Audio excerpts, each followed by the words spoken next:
हा मित्रांनो आपण रेस्क्यू केलेला धामण जातीचा साप आहे, बिनविषारी आहे. त्याला आपण इथं सोडून देणार आहे. ओके.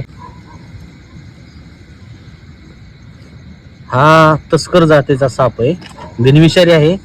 ह्याच्यापासून कुठल्या प्रकारचा धोका नाही. हे आपण इथंच रिलीज करणार आहे.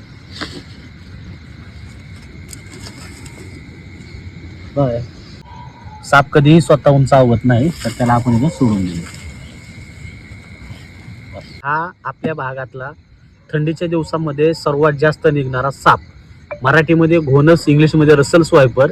आणि हो मित्रांनो, खरंच साप कधीही विषारी असला तरी स्वतःहून चावत नाही. सापापासून फायदे भरपूर आहेत.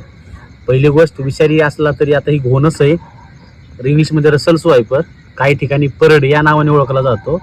आणि ही म्हणजे की जवळ तुम्ही गेलात, सापाच्या बाईटच्या रेंजमध्ये जर गेला तर ते कुकरच्या शिट्टीसारखा आवाज मारतो. आणि तरी त्याच्या जवळ अजून गेले तर स्वतः साप कॉईलमध्ये कन्वर्ट होतो. आणि कधी एका सेकंदाला तुमचे पापणी लावताच तो कधी चावून येईल हेही देखील कळत नाही.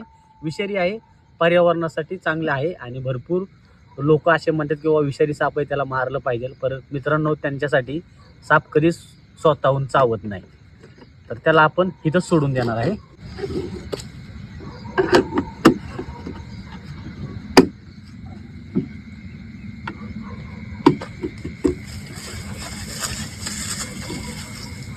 तर हे बी दुसरी रसल आहे, त्याला पण आपण इथं सोडून देणार आहे.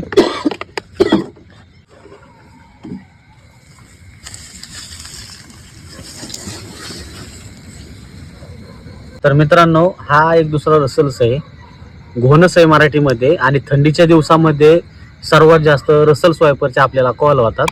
तर त्याला पण आपण आता टायमाला सोडून देणार आहे, जेणेकरून इथल्या पर्यावरणामध्ये सेट होईल. आता फक्त भरलेलं तुम्ही. तर मित्राला आपण ह्याला इथं सोडून देणार आहे.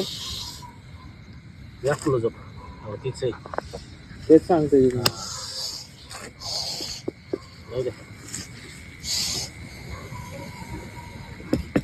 तिकडे घेऊ नको.